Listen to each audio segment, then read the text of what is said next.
مبروك يا زمالك يا ولاد المحظوظة. بقتوا أول الدوري ب 43 نقطة أهو. وبعدين ناصر يا منسي اللي أنت واخده ده فين يا ناصر؟ ما تروق كده يا سيدي. الماتشات كلها لازم أن تحط بصمتك، ولا الولد دقليجا اللي اسمه بزيرة ده حتة الكرة الكفر اللي عمال تدالك في الملعب ده عيل ملوش حل. إيه فريرة؟ روق بقى كده.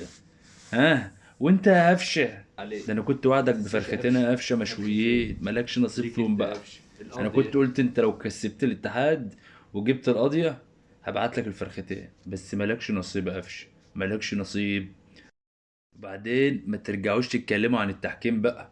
اهو كريم الديب اتطرد اونطه في اونطه، والمخرج الله يصلح حاله جايب الناحيه اللي الجزمه مداريه وش الولا. طب ما في 50 زاويه تاني، اشمعنى دي بقى؟ جيت عند الفار وجبت الزاويه دي. هي اولا مش طرد، هي انذار، ماشي انذار.